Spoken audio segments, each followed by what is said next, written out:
Let's get it going. Welcome, listeners, to another episode of the Banquet Hall podcast. If this is your first time checking out the pod, make sure y'all hit pause real quick. Follow the pod on socials at Banquet Hall Pod. I have another great story to bring to y'all this evening. I'm joined by a wonderful artist named Ashley. Ashley, how you doing this evening? I'm doing amazing.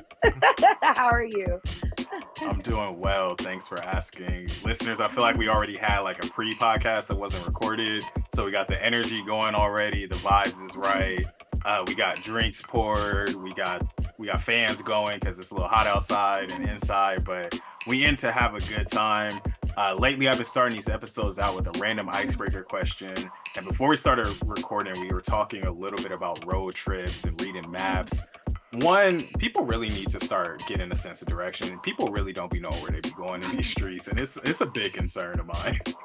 Like, one thing for me, I can't tell you how to get there. If that makes I can't tell you step by step directions. Like, make a left on this street corner and then make a right. Like, I could tell you landmarks though. Like, if you're gonna go up a block and then you're gonna see a taco shop on the left hand side, you're gonna keep going straight past the taco. Like, that's how I give directions. But see, that's cool because you know where you at, you know your city. But I feel like there's some people they have no idea where they're at in space. They don't know what's next to what, and we need to Yep. fix that. And I think that part of the issue is we don't have a generation of kids who got to pull up MapQuest and print it out for their parents or follow the step by step. Ain't nobody know what a Thomas guide is no more. So Oh my God, the Thomas guide. Yes. and even I'm young to even say that, but either way it go, we were talking about road trips, and I'm curious if you have a favorite road trip memory or a road trip that you were really fond of, whether it's because of the destination you were going to or just the road trip itself. Any road trips come to mind that bring up some nostalgia for you? Well, I have two. Okay. So the first road trip that I took, I usually take all my longer road trips with my family. So it's always me, my dad, sometimes my brother if he could come. If not, then usually he's working. And then my daughters. So the first one is where we literally drove from California to Virginia, stayed in Virginia for a day, then drove down to South Carolina because we have family there, then drove from South Carolina to Mississippi because that's where my family's from, and then from Mississippi back to California. And we Wow. did that, I believe it was like maybe a week and a half to 2 weeks. A week and a half to 2 weeks. Yeah, yeah. If that. And then what was so significant about that road trip was one, because it was my longest road trip ever. And then two, I was behind the wheel during this time, and we were like in the South Carolina mountains. Talk about sense of direction, baby. I had no clue where I was going, what I was doing. Well, obviously, what I was doing, but on the GPS, it literally took us in the mountains. And it was raining. It was like that. You can't see what's in front of you, rain. Ooh.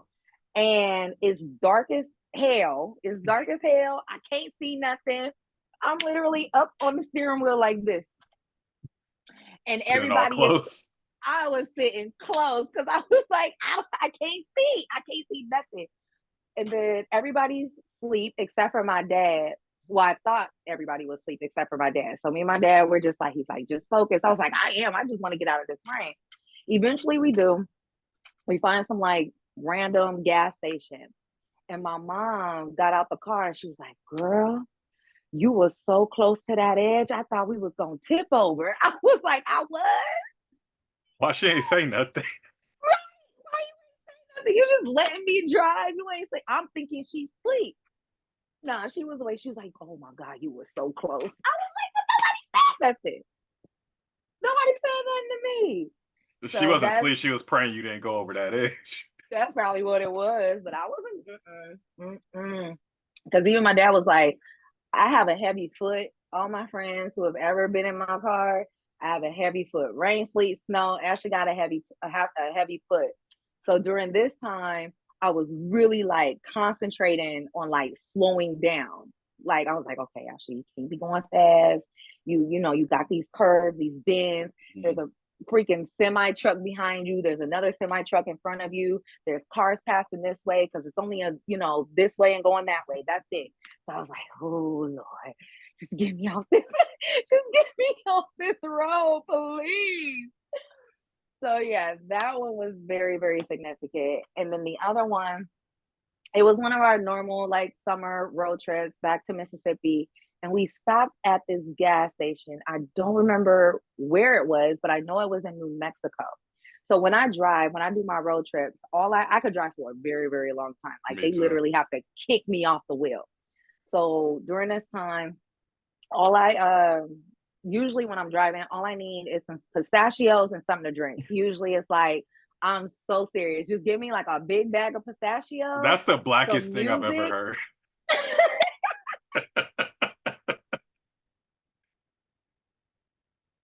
I'm so serious. It's true. Just give me the biggest bag of pistachios you got and something to drink. It could either be coffee. I just need coffee or soda. And that's it. And I don't know where this place was. I don't, I don't even know if they're out still, but you remember those Shack sodas? Mm-hmm. I had got me a tall can of the cream soda one because they were so bomb. And then a big bag of pistachios. And when I tell you Ashley was cruising, I was good to go.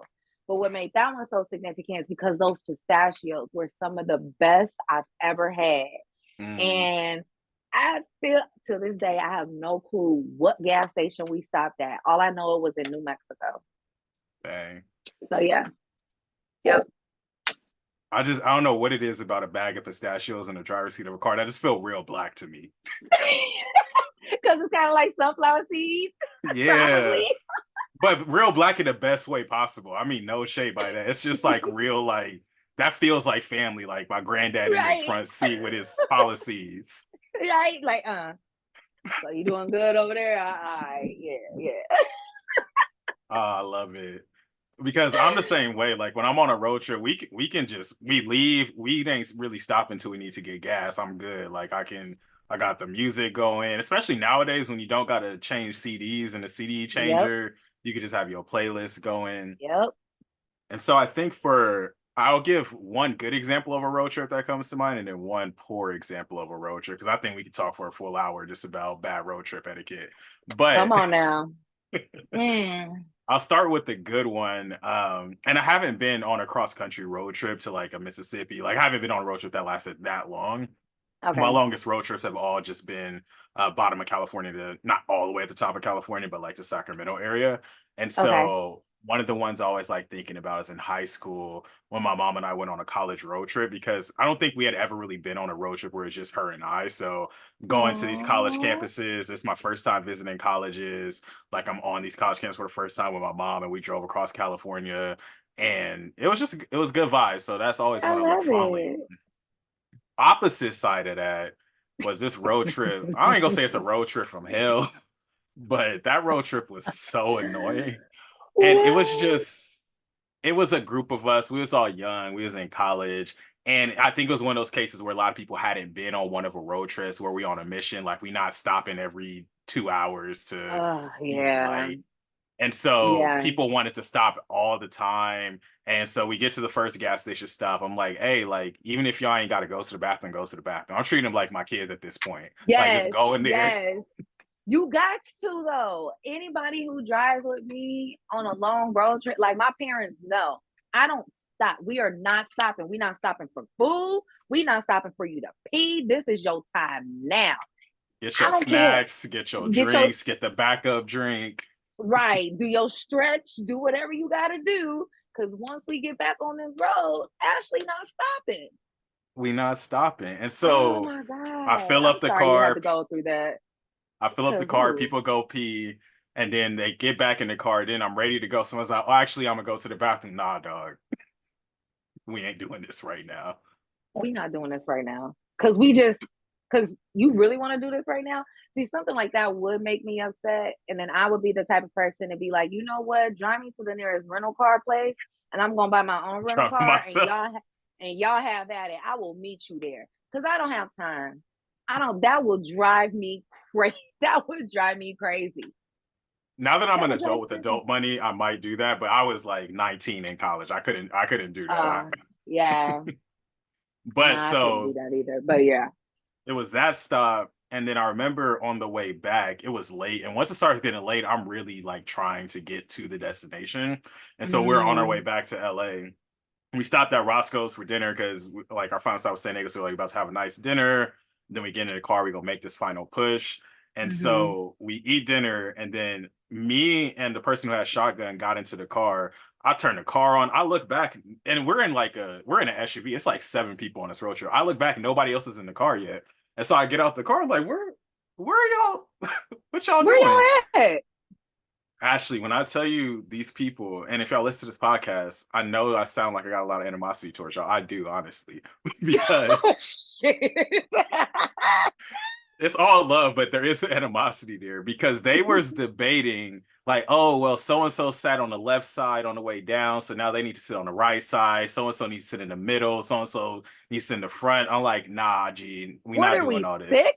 What are we, 6? Unless you need leg room. If you're 6'10" and you've been in the back the whole time, by all means. But all y'all By are all 5'8" means, and you get under. first. Oh, hit. If y'all don't get y'all asses in this car so we can go now. Man, Look, that's the I mommy coming out of me. Get your ass in this car. Get in the car. I never felt more like a black mom in my life than that road trip. Get in the car. I will leave Uh, you here. I will leave. You want to be left? Get your ass in this car. Oh my God. I'm yeah, sorry. man. Hey, My that heart was the goes out to past you for though. that one. I Cause appreciate it. I woo. feel seen. I got you. I got you. Much appreciated. But listeners, let us know your road trip stories in the comments, either good or bad. Yes. As you can see, we already got the laughs going. We're early in the episode. We ain't even really got to the real questions yet. So let's go ahead and dive in. Ashley, I always like starting the formal questions with a question about your hometown, just because I think it's really important to get to know where people are from. I think especially as Black people, a lot of people got this like, oh, I'm trying to put my city on, representing for where I come from. So Ashley, where are you from and how did that shape the person you're in the process of becoming? I am originally from San Diego, California. My hood though is Southeast. You feel me? What's up, Southeast? Um, so yeah, that's where I'm from. How it shaped me. Well, I believe, for me personally, I believe I had the best of both worlds, right? Because when people think of San Diego, they think of the beach, all downtown, and it's so pretty and all this and all that. Yeah, it is, but it gets dark, especially in the 90s. Child, you could, man, shootings, gang banging, all of that. Like, I feel maybe because I don't, maybe because I'm not in that, you know what I mean? As much as I was, like, in the know of what was Yeah, going on, who was doing what or whatever. Um, so as of right now, I feel like it's calmed down a lot. But during that time, oh, shit was live, baby. Shit was live. We used to have riots at the schools, just all types of stuff happening. That's how it really shaped me. And then also because of my home life, right? My mm, parents are from the South. I'm the only one that's literally first generation born and raised in San Diego. Even my brother is from the South. Well, he was born there, but raised out here. And having that, I was raised as a son to be a Southern woman because of my parents, but I'm a Cali girl at heart. I love my beaches. I love my sun. Like, you cannot catch me in the desert somewhere. Anything above, like today was such a beautiful day. We had the mm, cool breeze. We had the sunshine. It was good. You see, I'm in a long sleeve shirt. That's good for me. Anything above 75, oh, I'm complaining. What is it's too this? hot. What is happening is too high. I need to go in the house. And then anything below 65, oh, it's too cold. Where's my sweater? Where's my coat? Like, I'm bundled up like it's snowing outside. So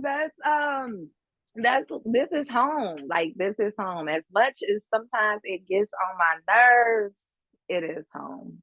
It is. I love that. I feel like I've said this on the podcast before, but I feel like when I first got to San Diego, I had that like, ooh, like, because I was at UCSD, I was in La Jolla. So I was like, ooh, Oh yeah. I don't like this. But then once I Hmm. actually got to know y'all that are actually from like real parts of San Diego, I was like, oh, y'all Yeah. got people here. Y'all got black people here. This is cool. Like y'all are the We're people I'm here. used to. I always tell people because a lot of people like, where are the black folks in San Diego? Where people don't understand how large San Diego County truly is. Yeah. Like it is huge. I mean, it's granted, it's not as big as LA is, but it's huge. You literally go all the way down to the border, all the Hmm. way up north to what is Oceanside area. Oceanside, yeah, like on the border of Riverside County. So, and then you go as far east as El Centro, and then Yeah. you got Hamul, and then you got the mountains.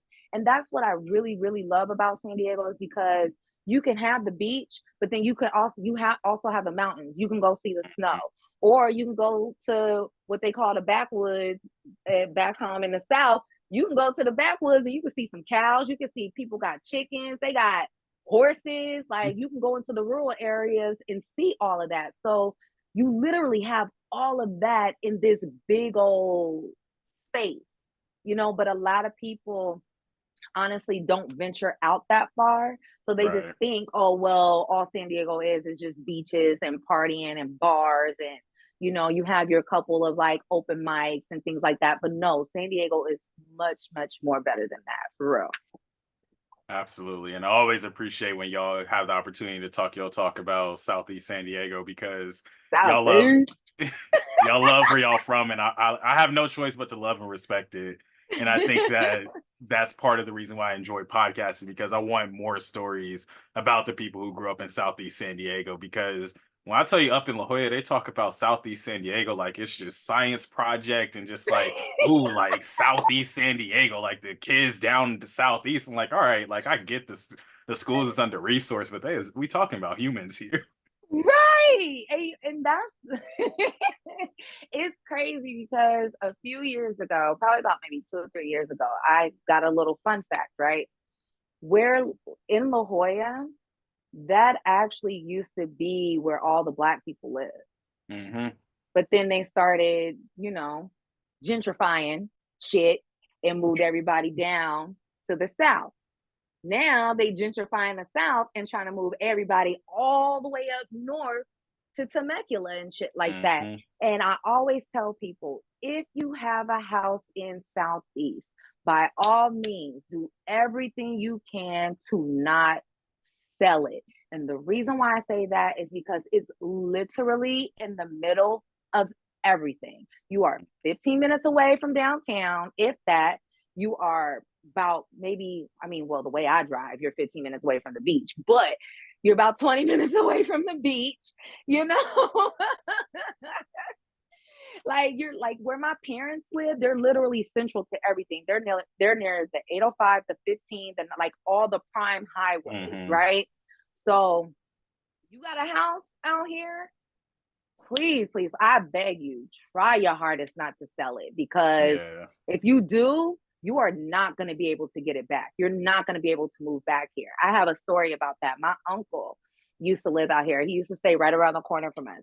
Then he moved to North Carolina or South Carolina, one of them Carolinas. He moved over there yonder, and then he tried to come back to San Diego. He couldn't. He couldn't afford it, so he Hmm. moved to Marietta.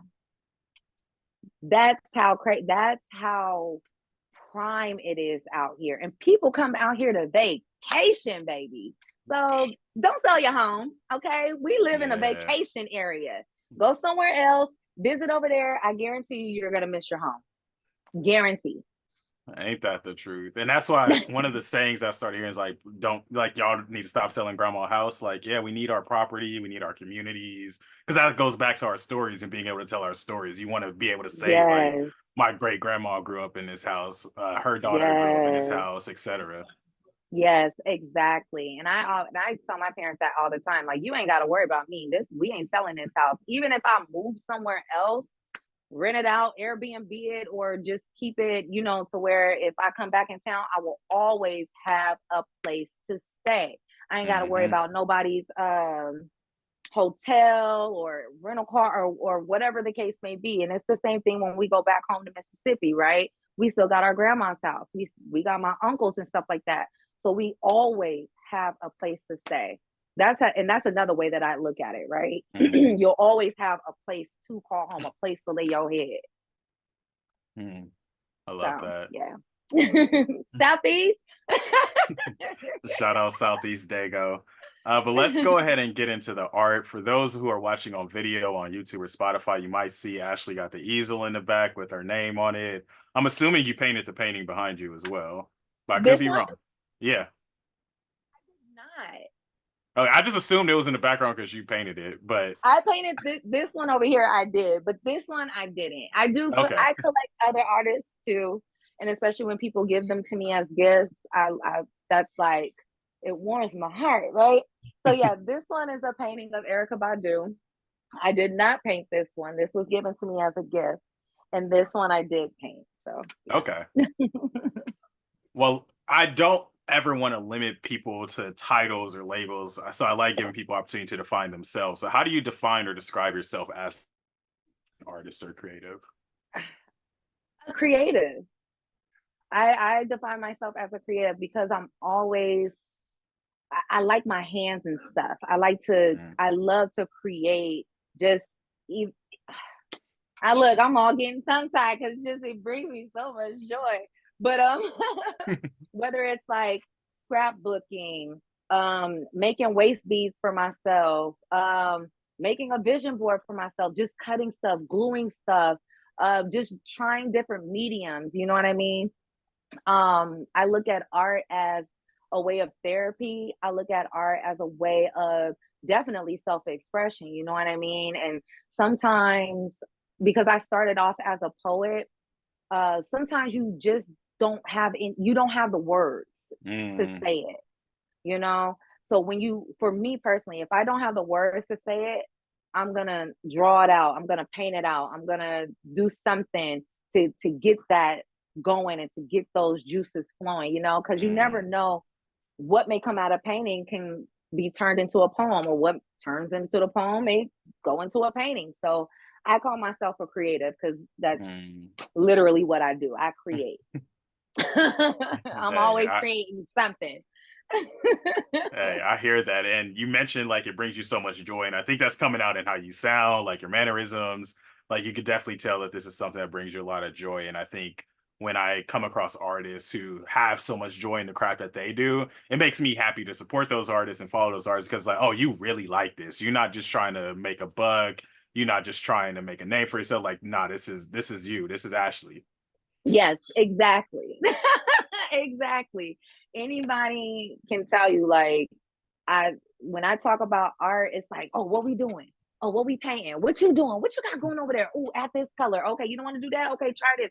You know, yes, you can make a profit out of that, but that's not my main goal. Like when it comes to my art, my main goal is for you to think for yourselves, you know, because I feel like right now we're in a society where a lot of people don't know how to do that. You know, they want other people to do that for them. And I feel like that dumbs us down a lot. We have our own thoughts, our own opinions, our own emotions, and it's okay to agree to disagree. And it's okay to disagree. All of that is perfectly fine. So when somebody looks at something that I've done and one person be like, well, I don't like that. Well, why don't you like that?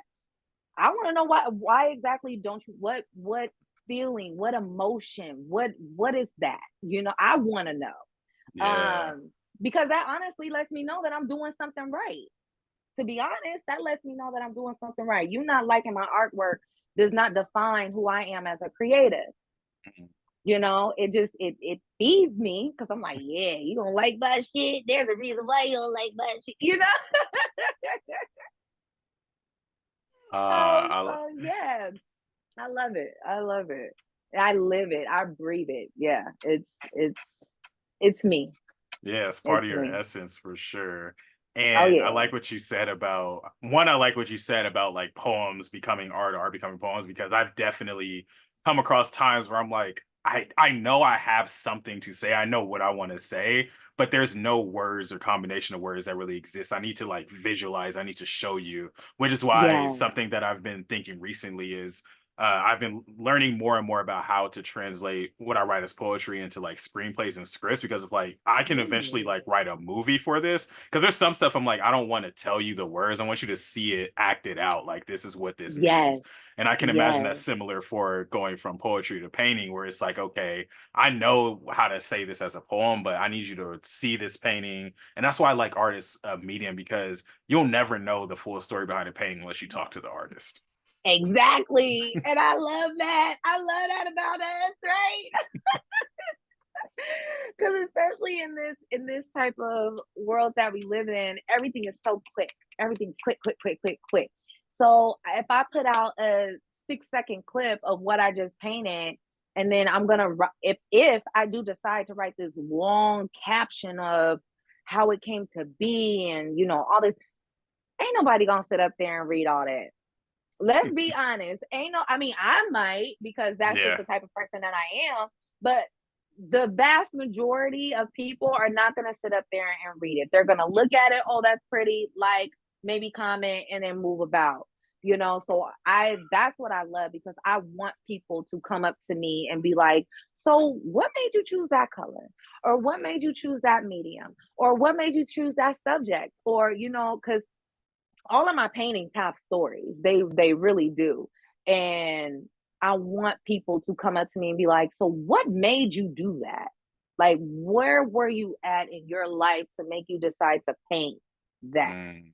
You see what I'm saying? So, yeah, I love Yeah, you that. definitely speak in my language. Like that's what I love about art communities because and going back to what I was telling you about with the idea for the podcast, it's like, nah, like I need to know an hour long story about Ashley's art and how Ashley became an artist because that shows so much more. Now, when I see you post a painting, I'm like, ooh, like now my gears are turning in a different way. Because what I tell people when I put out poetry, it's like, nah, I want y'all to treat me like y'all treat Kendrick. If Kendrick drop a verse today, y'all on Rap Genius, y'all analyzing the lyrics. What did he mean Yep. by this? I want y'all to Yep. pick up my poetry book and do the exact same. Like, damn, why'd you choose these words? Why'd you title this poem Mhm. this? And I think the more that Mhm. we engage with our artists and each other in a very intellectual, like appreciative way, that's how we grow as artists. Like you said, I want people to be Yes. like, yeah, I don't get this. Can you explain this to me? Right. Criticize me. Go ahead.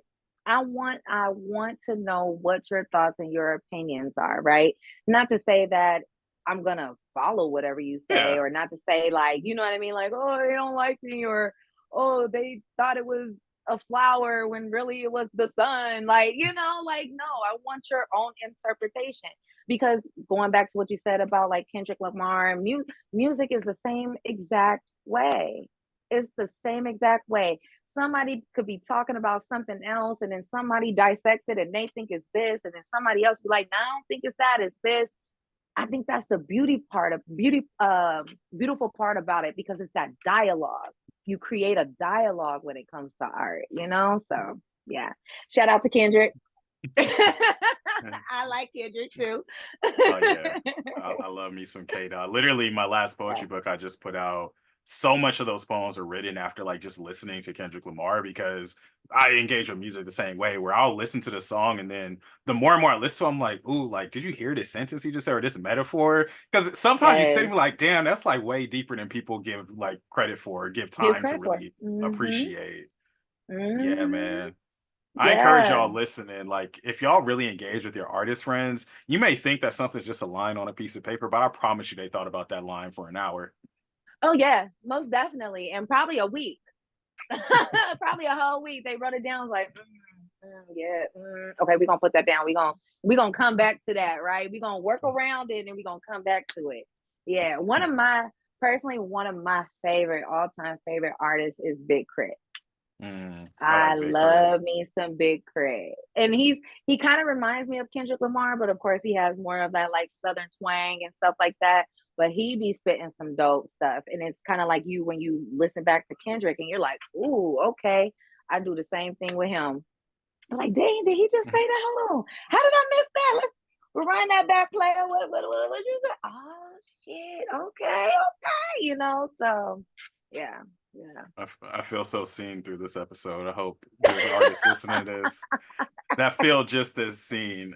But let's go ahead and rewind to the origin story. So you mentioned you started out as a poet, started painting. When you tell people your origin story as an artist, where does that story start? Elementary school. Oh, wow. Yeah, like I said, I started off as a poet, and I actually started writing poetry in the 6th grade. So my 6th grade teacher, he's black. His name is Mr. Martin. Hey, Mr. Martin. And he had we had a segment in class or whatever, or a module or whatever you want to call it, Yeah. where we were reading different poets. We read Langston Hughes, we read Maya Angelou, like we read all these different poems. And he had the whole class write a poem for a contest to read at the 6th grade graduation.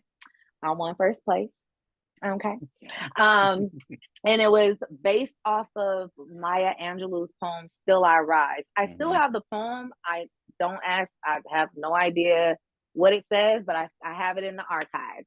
I may share that later. But it did. It won first prize. So that kind of like encouraged me to keep writing and, to keep like reading poetry as well. He definitely put that, planted that seed in my head at a very, very young age.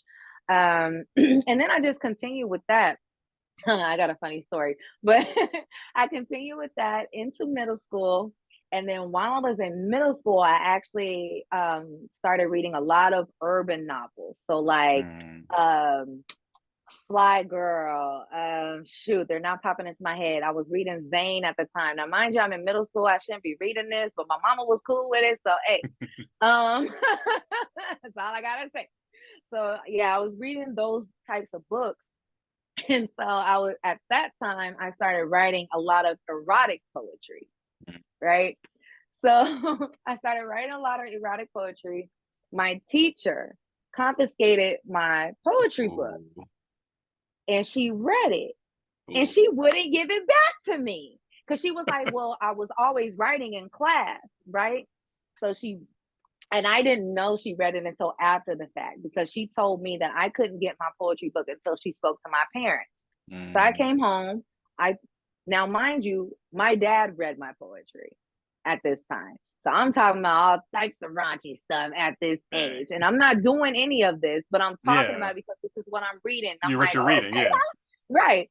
So my dad goes up to the school, and this is his version because obviously I wasn't there. So he goes up to the school. The teacher is like, yeah, I'm very concerned about Ashley. And, she's writing this, this poetry. And I'm just, is everything okay? He's like, yeah, I read it too. Okay. Like, my dad is very cutthroat. Like, my personality comes from him. My quietness and kind of like my sit back and chill, that comes from my mom because she's very much like that. But my dad, oh yeah, I'm my daddy's child. Okay. So when he told me that, he actually didn't tell me that until I got older, until I got like in high school. And I was like, what? You said that? He was like, yeah, I was already reading your stuff. I was like, I know, but you didn't like act like the concerned parent. He was like, for what? I already knew. Like, there was no point. Give me back the book so I can give it back to her so we can just go about our business. Wasting his time. Right. You wasting my time coming up here. And my dad, he's very serious about his time, and he always got about 3-4 jobs. So that tells you a lot about that man. So that's a funny story. That was in like the 7th grade or 8th grade, 7th grade. That was in the 7th grade. So I continue writing. And I actually didn't really get into painting until the 8th grade.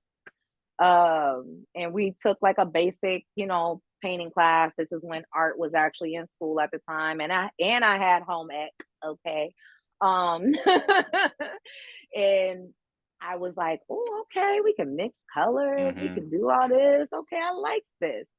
So people knew me as a poet. So I kept painting to myself. As I got older. So then as I got older into high school, I was writing poems for friends. I wrote a poem for my brother to give to this girl. You goated for that.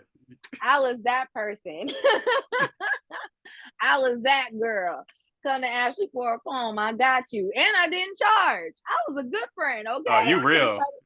I could have started charging people. And my poems was good.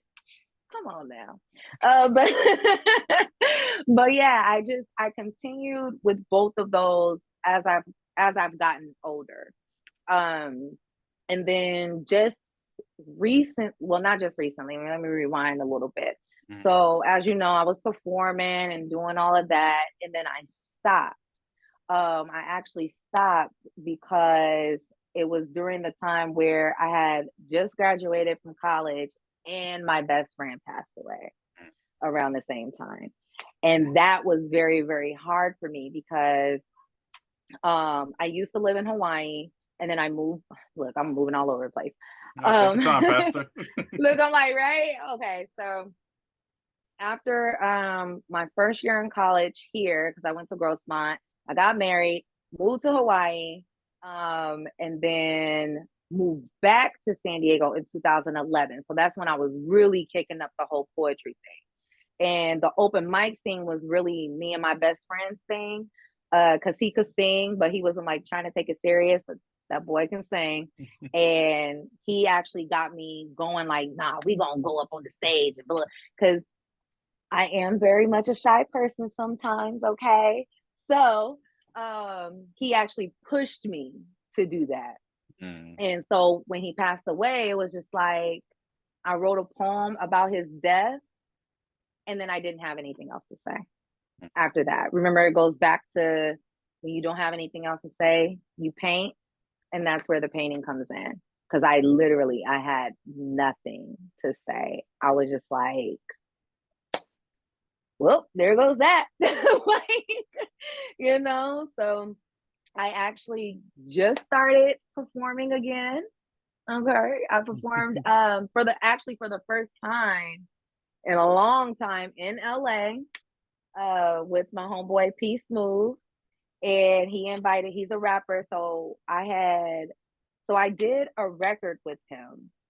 We recorded the record in 2020. This record was in the making, right? So I wrote a poem for the record in 2020 because he sent me the music to it. And I was like, okay, I'll just write something real quick, whatever. He's like, yo, that's dope. I'm like, okay, thanks. Like, you know how we are. I'm just like, okay. So I wrote the poem for it. And then actually, no, this was like in 2019. This was before my best friend passed. So yeah, this was in 2019. And then COVID hit or Corona or whatever, the virus. The Rona. That hit. Yeah, that hit. So we were actually supposed to record it. So that hit whole year, nothing. And then 2021, we were talking about it. And he was like, are you ready to record? I was like, sure. I don't remember what I wrote, but sure, I'm ready. I'm ready whenever you are. So then nothing. And then 2022 comes and was like, hey, are you ready? And I was like, yeah, like, whenever. So I was like, well, I need you to send it to me because I can't find it. So mind you, I totally forgot I wrote it. So he sends it to me. I'm reading it. I'm like, oh, this is dope. And I'm like, oh, I wrote that. Right. And I didn't realize I wrote it until he told me. Because I'm like, oh, this is dope. Who wrote this? He was like, you did. I was like, for real? That's how blind I am sometimes. Like, he could tell you real shit. I totally forgot. I honestly thought he wrote it for me to spit. Yeah. So we just recorded it last year. And so we're gonna be like doing a video for that. All of that stuff is in the works. So that's my origin. Hey, bravo. What an origin story. Like, and you told that like such an artist too, because man, when you said I had nothing else to say and just paused there, I'm like, ooh, because I've been there where it's just like, yeah, like I'm not about to just get on an open mic and BS y'all. Like I don't have it. I don't have no other words. No energy. I had no I had nothing left. I just finished school. I had I have two kids. I just finished school, full-time job.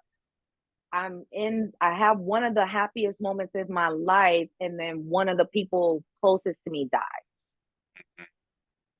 And at that time, how do I navigate that? Like, I did not know how to navigate that.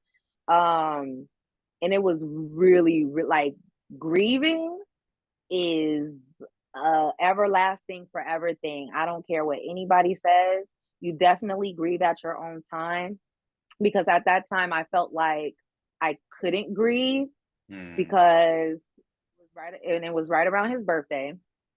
I graduated. I had to get ready for graduation. The kids were my girls were about to go on winter break. So I had to like prepare them for that so they could be at their dad's house. I have to, like I said, prepare for graduation because I had to fly to New Hampshire and, do all the bookings and stuff like that for the travel and where I'm going to stay. And so it was a lot. It was a lot during that time. I actually, in all honesty, I did not fully grieve my best friend's death until during COVID. During COVID. Yeah. That was when I really was like, wow. Yeah. It was a beautiful experience, but it was also very, very hard. It was very, very hard. But now I'm back, bitches. Oh, you're such an artist. I love it. That was the most Ashley shit. Like, he really went on this like really deep and personal like note, and you're like, but I'm back, bitch. And I love it because that's the type of energy we need. Right. And I know I'm dope. I just gotta, I'm a little rusty. I gotta get back into it. But I'm back, baby. What's happening? We love to hear it, and I know our listeners will be very appreciative of that transparency in your story, and they gonna see that you back, and looking forward to seeing what this next phase of Ashley the artist has in store. And also want to say that I want to dedicate this episode to that best friend because I know how important those relationships are. And like you said, grief is a process for everybody that has no timeline, it has no guidelines, has no standards. It's just what we do. And man, when artists start dealing with grief, we create some of the most beautiful stuff that come from the darkest and hardest of places. Ooh, come on now, don't we? And I hate that though. Like, ain't it? Don't it suck? I hate it. Like, oh my God, I hate it. Like, it's literally a love-hate relationship. It really is. Because ever since I actually went through that and I sat with it and I'm like, you know what? Okay, we're gonna be good. Everything's good. Now it's like I'm just idea after idea after idea, and I'm like, damn, bitch, I can't keep up. My head hurt. Like, slow down.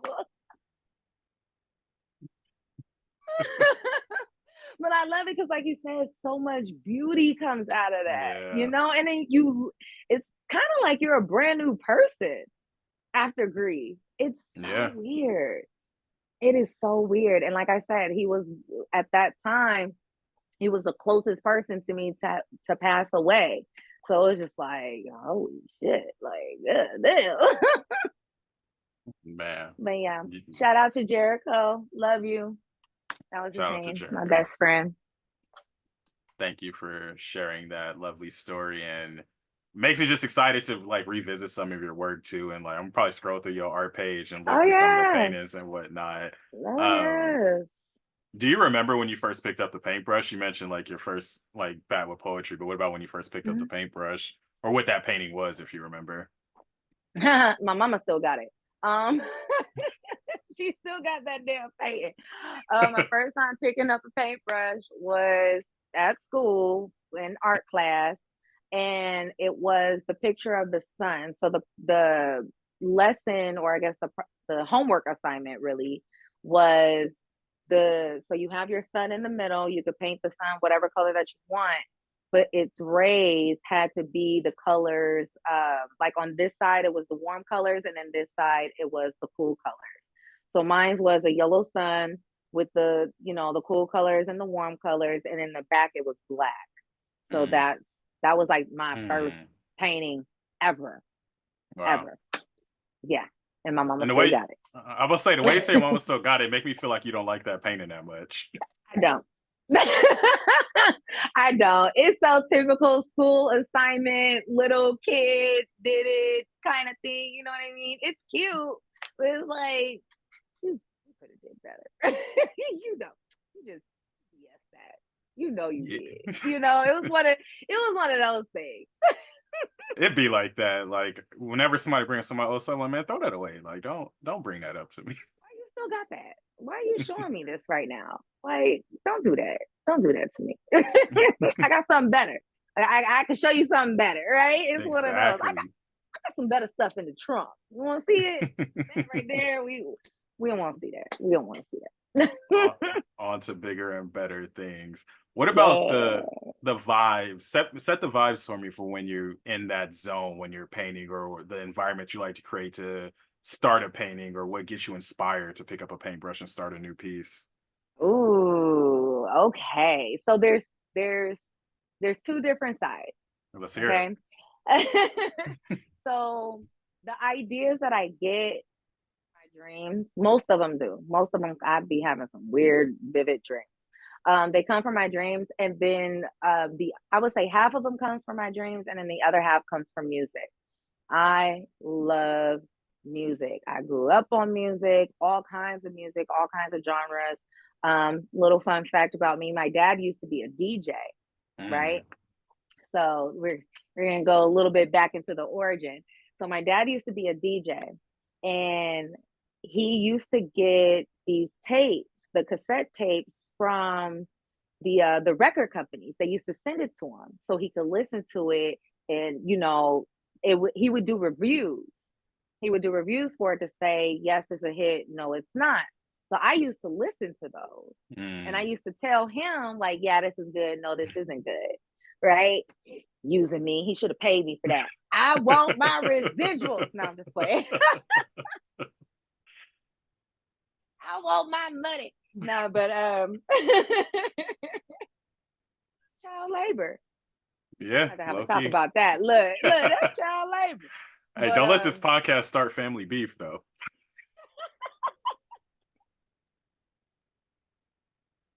I know, right? Let me. I'm a for now, but so I used to do that, and then I actually wanted when I okay, so for my first semester in college, I actually wanted to be a music journalist because Mm, of that. Because I love music and the art form of music so much. I was like, shoot, I could write about it all day, every day. And I love writing poetry. mhm. So to me, it went hand in hand. But obviously that didn't happen. So going back to the inspiration is definitely half music, half my dreams.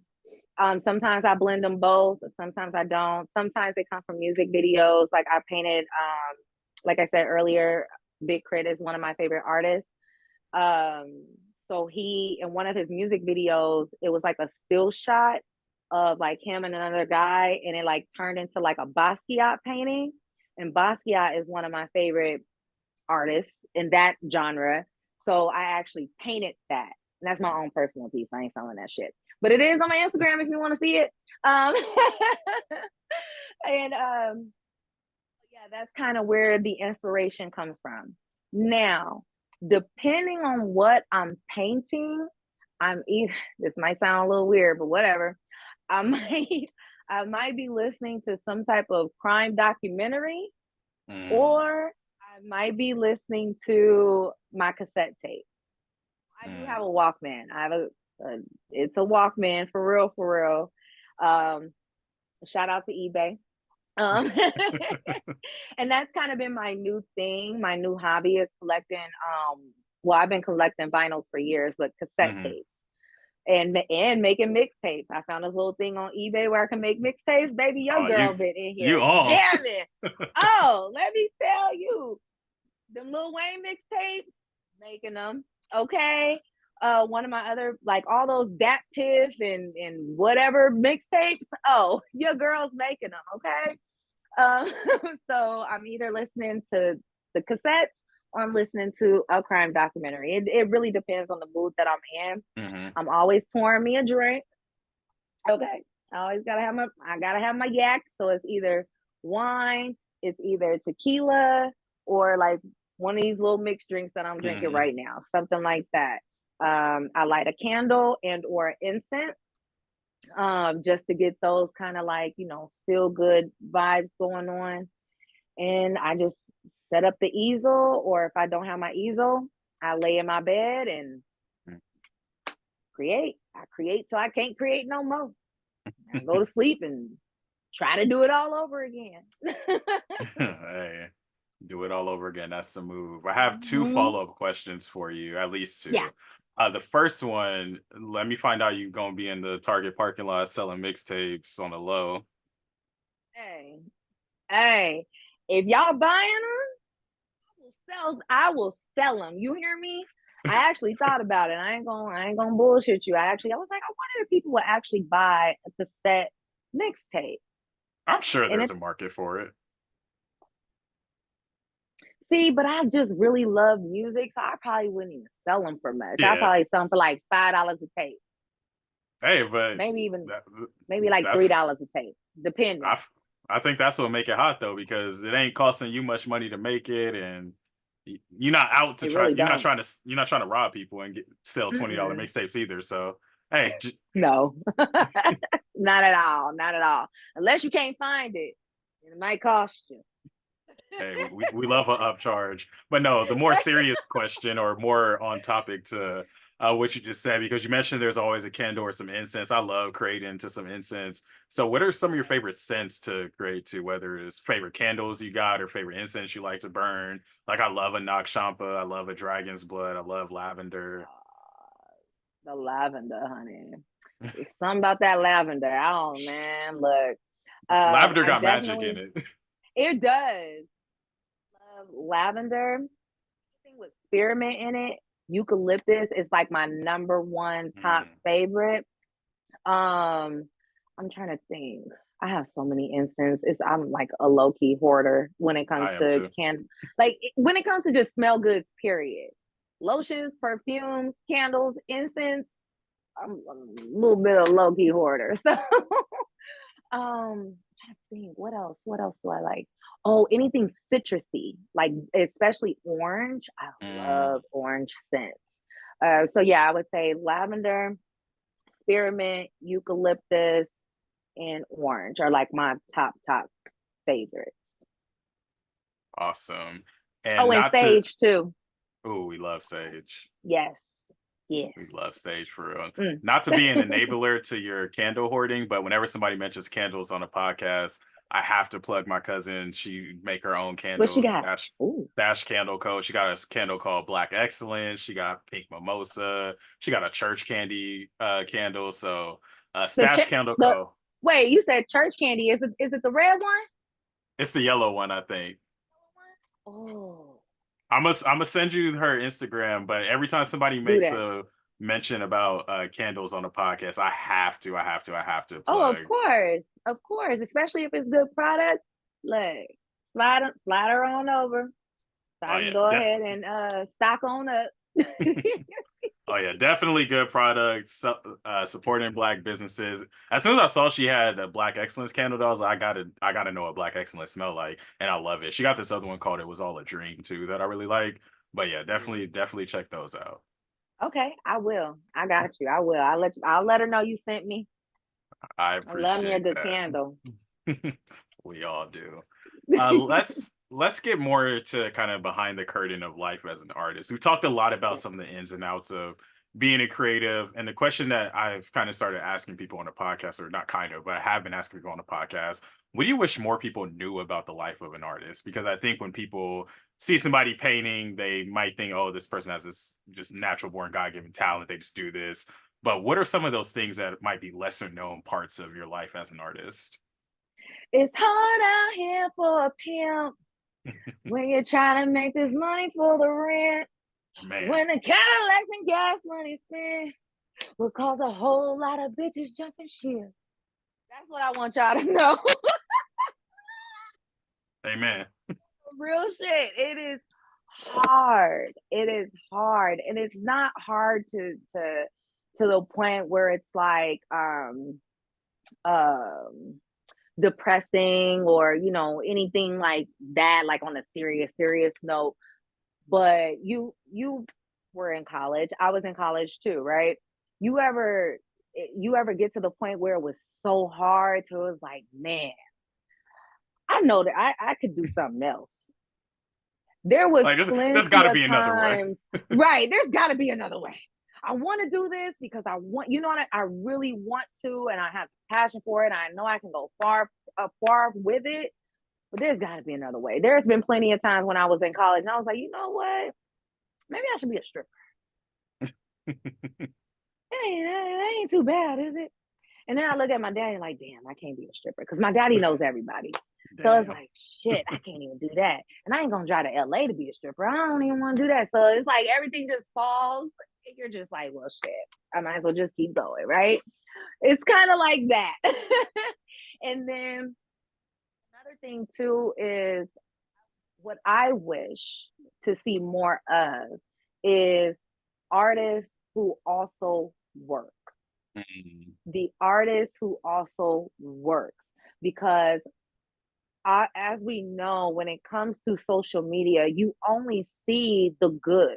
You only see the glitz and the glamour and the finished use. All you see is the finished product. You don't see what it took to get to that finished product or how long it actually took to get to that finished product. You see what I'm saying? Like for me, sometimes it does take me months to finish a painting because I have a full-time job, because I got 2 kids, because I'm going to different events and I'm supporting other people. And I have to literally carve out time to make my dreams come true. Eventually, I do want to become a full-time artist where I don't have to work a 9 to 5, but that's not possible right now. And that's okay. I want artists like myself to understand that it's okay. You need them benefits, baby. Okay, you need Say your that. teeth, you need your health, you need, you know what I mean? If your eye go bad, what you about to do? You need right now, you need that. And it's okay. It's okay to work that 9 to 5 while also working for your dreams and your goals. So don't get sucked into everybody else, what everybody else is doing. Don't get sucked into the person who is doing this full time and may be ahead of you. They're only ahead of you because they have all the time in the world. They don't walk in your shoes daily. Yeah. And so that's what I really like, truly, that's what I really want people to understand, is that it is really hard. And even for the full-time artists, it's hard. They gotta, work on the business and this whole content creating shit. I'm a very, I wouldn't necessarily say, well, yes, I'm a very private person when it comes to social media. But if we're talking like this, oh, I will tell you my whole life story. I don't mind that, Yeah. because I'm talking to you. It's the energy. I love that. I live for that kind of connection. I can't do that through the internet. I can't. I can try. I can try to show off my personality and what I'm about and stuff like that. But some people may say it's a gimmick. Some people may say it's a lie. Some people, we go back to the old personal opinions and stuff like that. And that's okay too. Um, but like I said, I really, really want people to understand that it is hard to be an artist. Because some people look at art as a luxury item. You have to have the bread in order to buy it. It's either your light bill or some art. What you gonna choose? You gonna choose your light bill. And that makes it hard for artists like us who are actually trying to keep the lights on. You see, So yeah, all of that.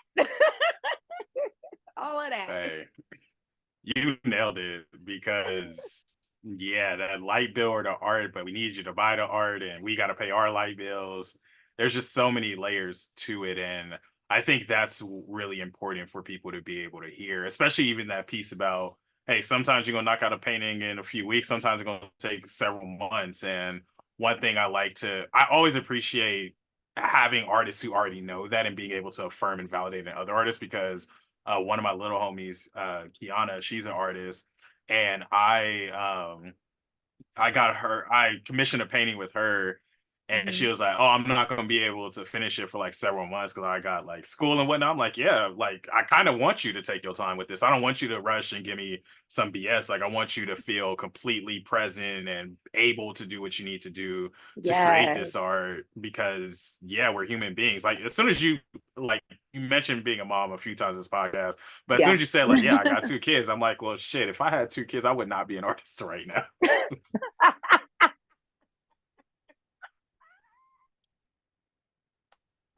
Really?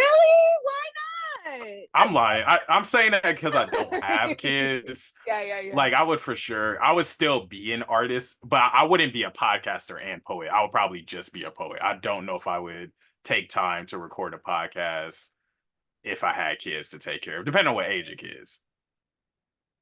Necessarily. Because even when my kids were younger, they would either come with me to my shows. If I was going to an open mic, either you coming with me or you staying at home. Those are your only two choices, you know. Sometimes they would come with me, and then sometimes they would decide to stay home. And even up until this day, look, mommy got a show going on. You coming with me or not? Oh, mommy going to LA for this. You coming with me or not?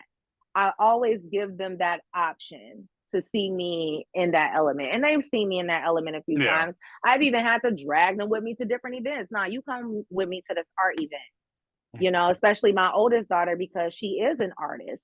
So it's like, no, you need to Mhm. see what this is like. You need to be into this. She's a little shy. So I'm like, you need to get up out that shell and really start talking to people and all this because you're going to eventually have to do this.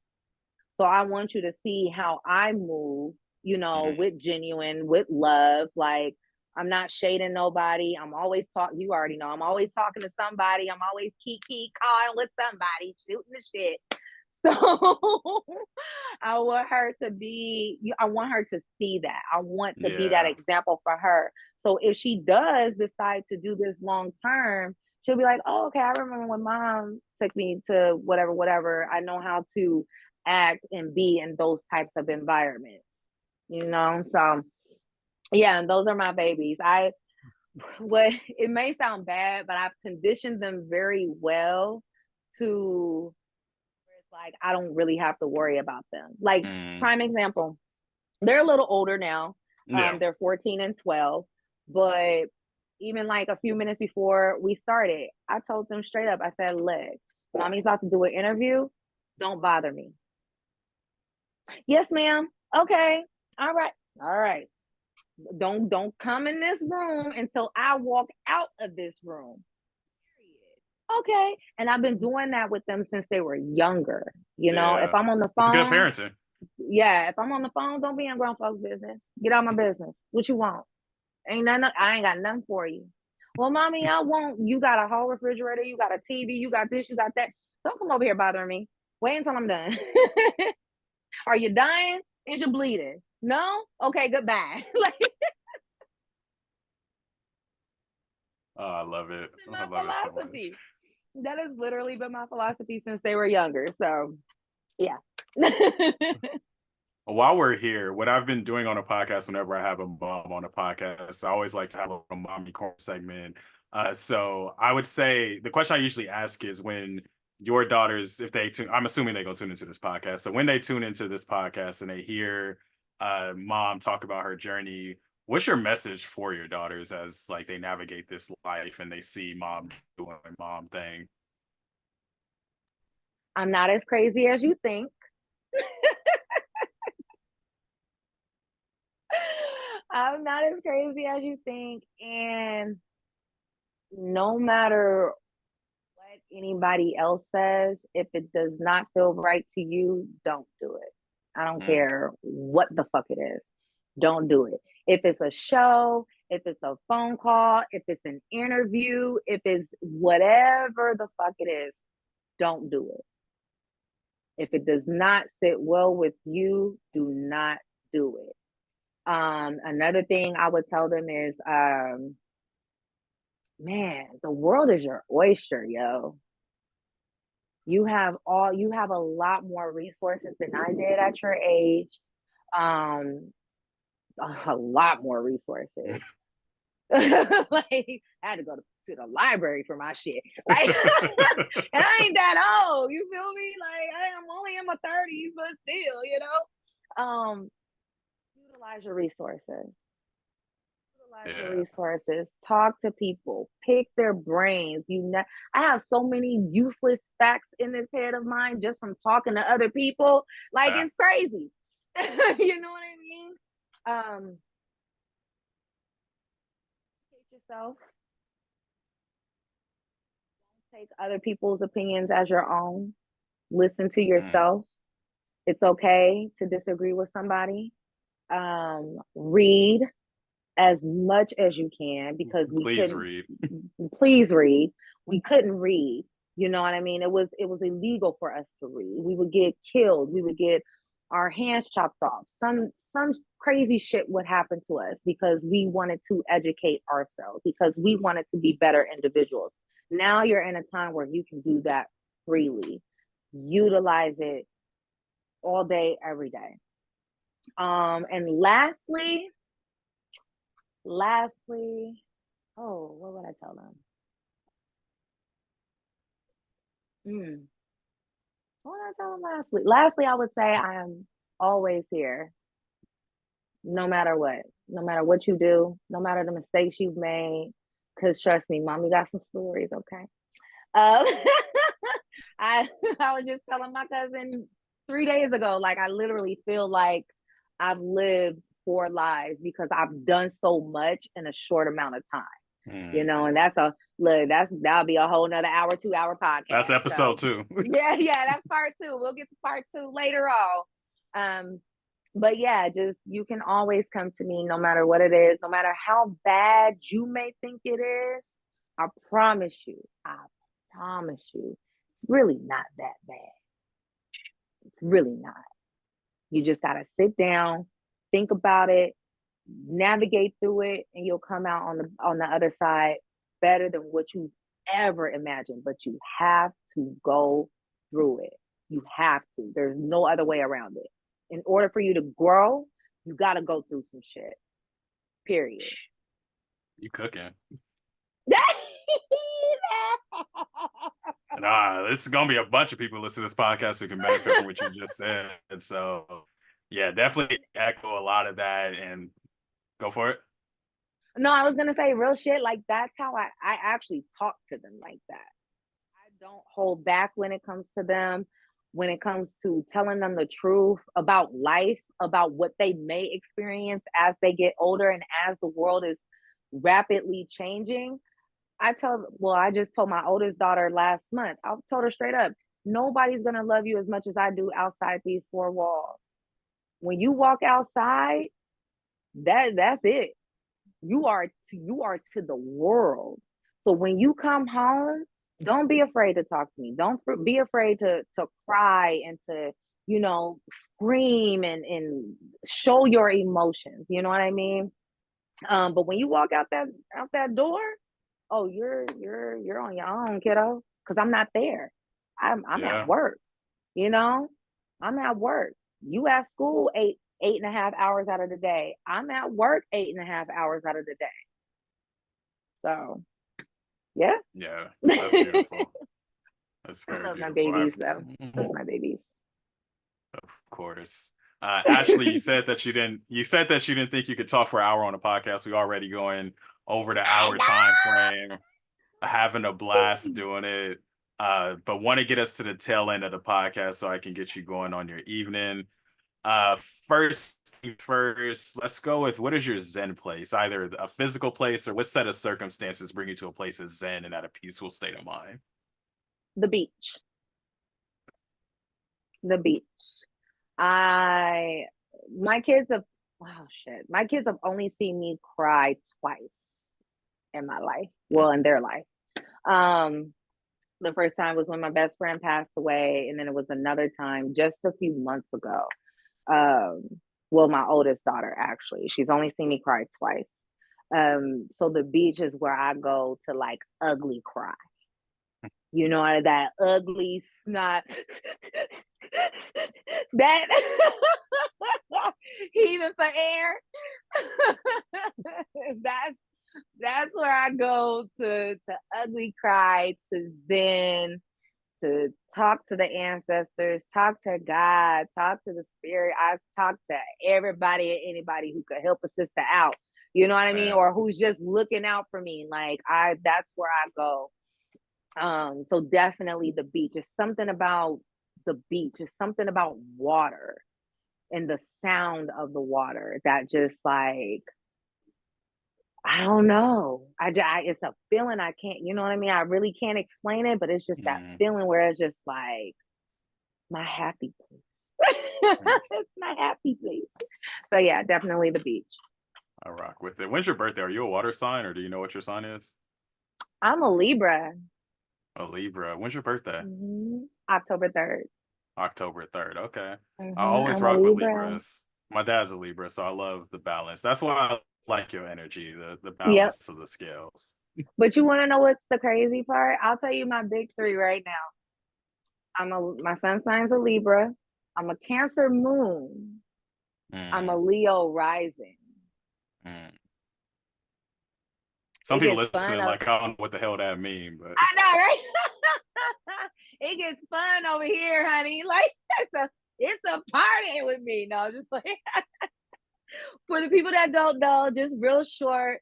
My sun sign is a Libra. That's basically what I believe. Quote me if I'm wrong, but I believe it's what I show people. And then my moon sign is my emotions. So I am top tier Cancer emotion. Okay. One minute you'll get a thug, the next minute we kumbaya and I'm crying about a movie or something. I don't know. And I'm very much Cancer emotion energy. And then your rising sign is what, oh shit, I forgot. Is it what other people portray you to be or what I forgot? I Google think it. so. Yeah, Google it. That's what Google's for. Use your Just Google it. resources. That's a callback. Right. Use your resources, okay? I just know my big three. And so yeah, it gets a little crazy over here. And I got both of my girls are Tauruses. Gang, They're gang. both bulls. They're both bulls. So I think it was meant to be because I definitely balanced them out. You know what I mean? Because Mm. child, look, Are they April it gets Tauruses, May Tauruses, both? May. I got May Mm. babies. I got, Hey, but they're pretty. It's weird. They're Tori, y'all weird. I love y'all. I do. I do. Shout out to Taurus. I would never date a Taurus male ever again. That's a whole nother story. For I told you I would live like 5 hey, lives. I That's a gotta edit that out the podcast. I can't have you out here talking about I can't never date no Taurus male. This is my podcast. What the hell? I'm just messing with you. Oh, you the homie. You I know feel I'm just me? messing with you. No, no. Messing up my game on my own podcast. Ain't that about something? Well, let me say this. That way, are you April or May? April. April. Okay, so he's a May one. So that's totally different. Okay. Yeah. Put See? it down. Totally different. So just like with Libras, September and October Libras, two totally different people. Literally. But yeah, I got Taurus babies, so it gets real jiggy Okay. over here. You feel me? Getting jiggy with it. Uh, No. hey, now that Kendrick got that like that verse, and people ask for my big three, I'm gonna say no big three. It's just big me. Hey. I'm sorry. That was a dope fucking line he did. I don't care. I don't care what nobody says. Kendrick dope. Kendrick Kendrick is the dope as hell. goat. Hell Okay. yeah. We can have a whole He hour can talking about Kendrick. right? Look. He can literally disappear. It's only few artists who can disappear and come back and still be on top of their shit and it disappear again. It's very few artists who can actually pull that off. Nah, the And way he is that one of like them. the way K-Dot fans was ringing the alarm when they found out he was on the verse, I was hitting homies like, hey, you know Kendrick got a verse out? Yo, I sent so many mass text messages. You hear me? I sent it to my brother, my cousins. Like, hey, y'all listen to that Kendrick verse? How y'all like that? You listen to it yet? Oh no? Okay, here it is. I'm gonna send it to you. Ain't no more the British are coming. It's hey, the Kendrick is coming. Right. All right. The Kendrick They not dropped. coming. I'm having a blast on this podcast. Let's see. Outside of what we've discussed, what else do people need to know about you to get a complete picture of who you are, Ashley the person? Oh my gosh. There are, in all honesty, there are so many different sides of me that I myself don't even put myself in a box. You know what I mean? I thank my parents for that because they were the ones who were just like, hey, if you like it, try it out. And then if you don't like it, should do something else. You know what I mean?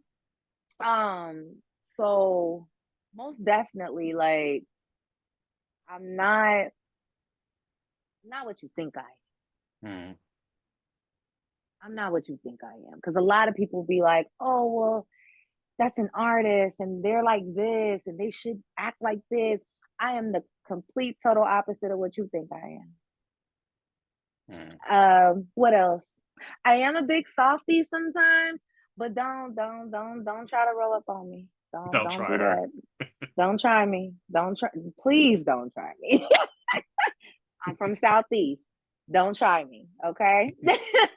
I may be from San Diego, California. That's where the sweet side comes in. You feel me? But if you try me, that's where the Southeast side comes in. It's up to you to decide which side you want to see. That part. Um, and I'm actually naturally just, this is like, in all honesty, this is me. Oh yeah. Storytelling, goofing off, um, drinking my yak, talking about my kids. I got stories for days, honey, and just traveling, enjoying life. Like that's me. This, Hey. this is me. I love to hear it. I'm happy we're able to get this snapshot of you on the podcast. What about a few people in your life who you find inspiration from? Who are some people who inspire you? Ooh, outside of outside of my family, um, I would definitely say Big Crit, K Dot, um, uh, Erica Badu, Ava, the goats. I love me some Erica. Ain't no, you will never hear me say nothing bad about Erica. I don't give a god damn what y'all say. Um, Ari Lennox. I Mm, love Ari Lennox. I love her vibe. I love how honest and how raw she is because you don't see that often. You don't see that often. Um, who else inspires me? Cardi B, Libra Gang Gang.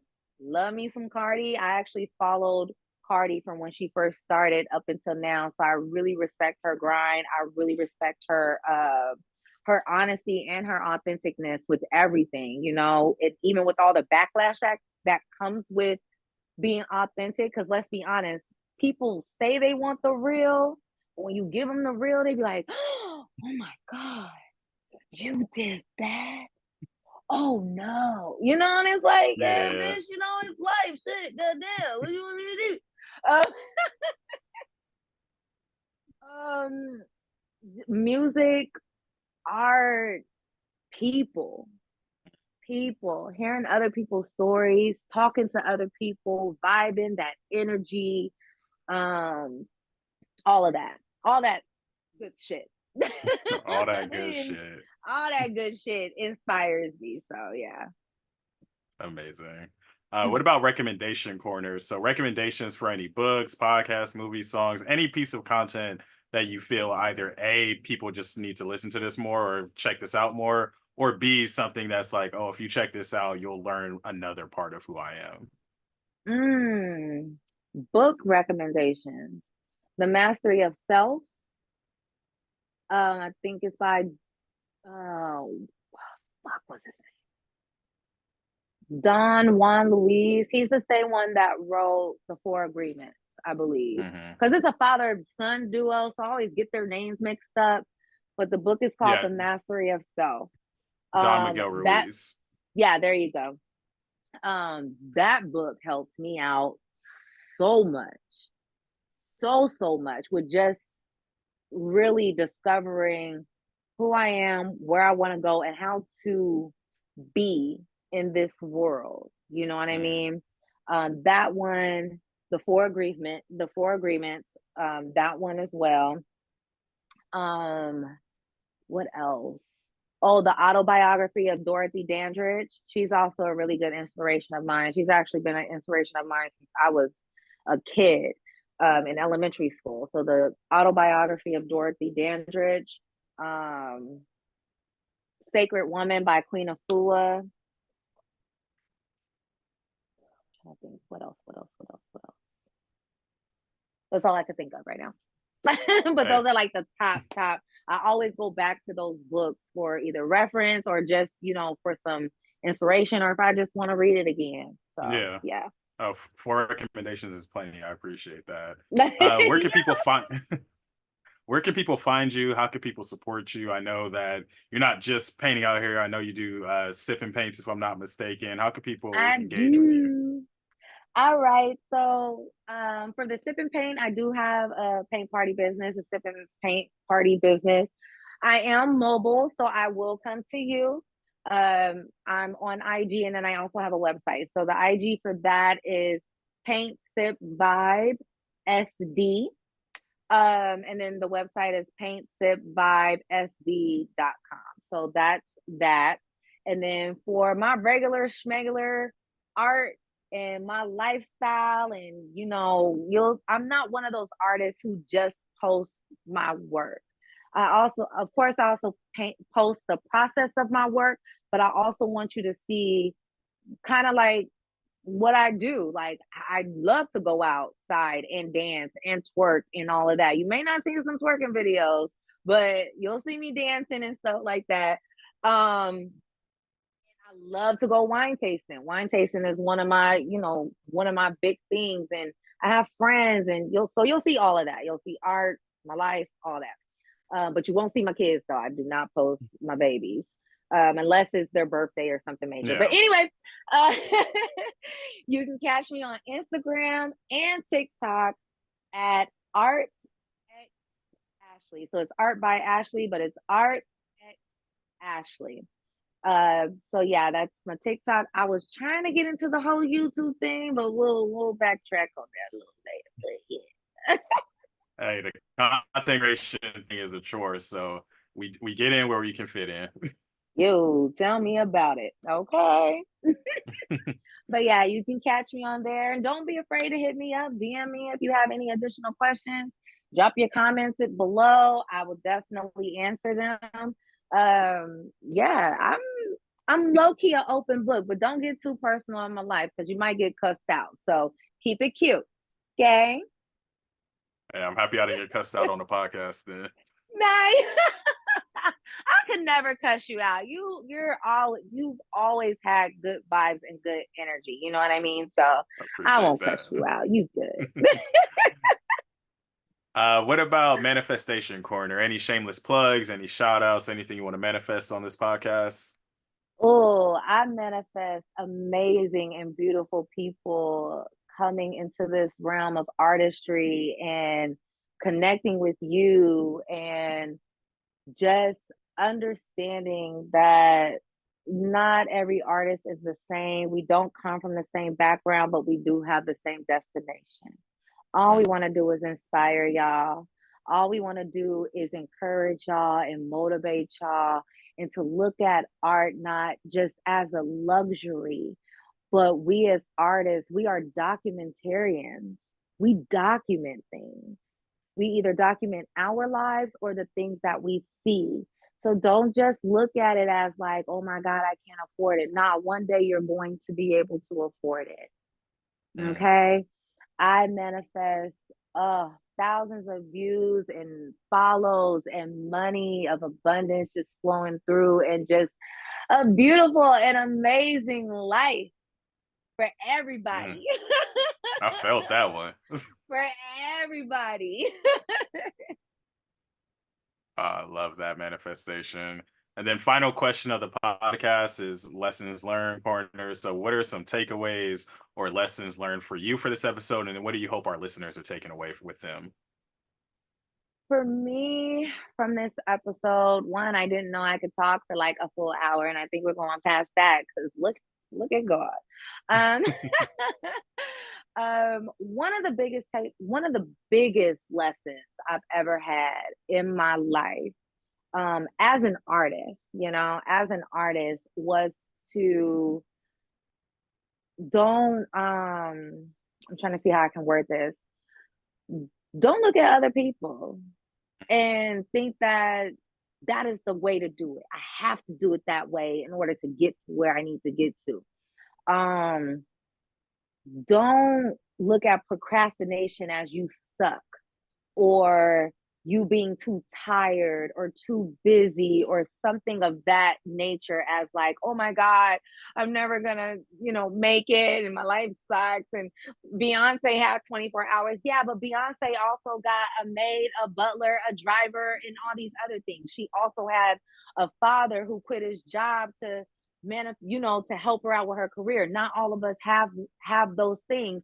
So what we gonna do, people? We gonna utilize our resources, honey. Okay, we gotta make do with what we got.